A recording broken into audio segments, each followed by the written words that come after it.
Hi, my friends. Now they're hiding information about aliens from us.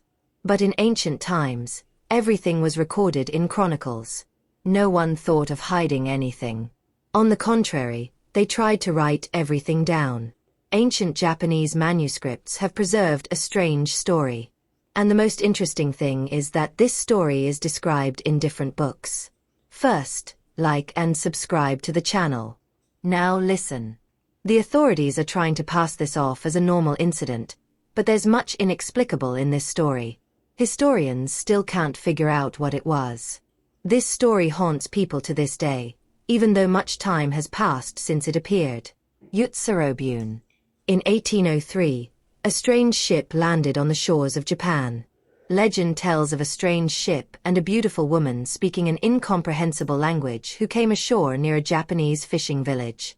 References to Utsurobune, hollow ship, appear in several collections of short stories and tales published in the first half of the 19th century. According to Japanese researchers, Utsurobune are described in at least Hirayuki Shu, Chronicles of the Shipwrecked, which collected stories of sailors who had visited unknown lands and places. Oshuku Zaki, Chronicles of Oshuku. Hirakota Zuihitsu, Essays of Hirakota, as well as fiction by a number of popular authors of the time. The story of the hollow ship likely gained popularity thanks to the publication of Toin Shosetsu, Stories of Toin, which was published in 1825. Japanese sources of the time may tell the story in different ways, but there are some common themes. They describe a strange object approximately 3 meters high and over 5 meters wide. In the drawings, it resembles a spinning top, a cake, a slightly flattened vertical sphere, or a cauldron with a lid. Doesn't a UFO, a flying saucer, remind you of it? Classic UFO.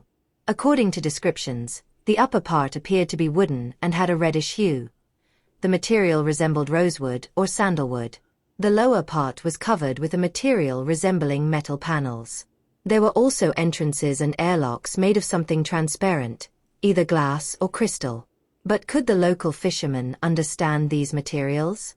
Even our modern materials would seem miraculous to them. The object attracted the attention of local residents, who coined the name Utsurobune, or hollow ship, based on its apparently austere interior. Inside, writing in an incomprehensible local language could be seen on the walls of the ship. A young woman of extraordinary beauty, quite short, about 1.5 meters, appeared to the fishermen. According to descriptions, she was 19 to 20 years old, with fair, pale skin and red hair and eyebrows. Apparently, the stranger was a redhead. Her clothing was flowing, and it was unclear what it was made of. In her hands, she held a strange box about half a meter long, according to other sources, about 25 centimeters, made of a light, unknown material. The girl attempted to communicate with the locals, but her language was incomprehensible to the residents of the Japanese village. They later reported that the stranger radiated kindness and was benevolent, but categorically refused to show what was inside the box and would not let go of it. We understand that it was most likely a control unit or remote control, or perhaps a laptop. Moreover, the design in the drawings resembles a UFO, the description indicates unknown materials, and the girl spoke an incomprehensible language. Incidentally, mentions have surfaced of classified CIA data and irrefutable evidence of alien appearances in Japan in ancient times. Researchers loyal to the government regularly publish their opinions on this matter, but aliens are not mentioned. Folklorist Yanagita Kunio, in turn, points to Japan's closed nature at the time.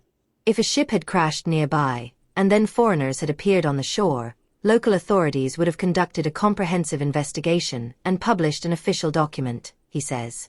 On the one hand, there is no information about this, but on the other, there are drawings of the arriving ship and a well-developed history. Therefore, Yanagita concludes, some events could indeed have taken place. Statistically, the Japanese are significantly less likely than Americans to observe phenomena that could be explained by aliens. There is only one official research organization in the country that keeps track of contacts. Unfortunately, this database doesn't have many messages, but the most interesting ones can be viewed at the annual exhibition held at the UFO Interactive Hall in Fukushima Prefecture in the lead-up to International UFO Day. But here's something else that's interesting. Japanese folklore has tales of extraterrestrial beings. So, it's likely that this was either an emergency landing or an attempt at contact. I look forward to hearing your thoughts on this matter in the comments. That's all for today. To learn more, subscribe to my channel. Bye.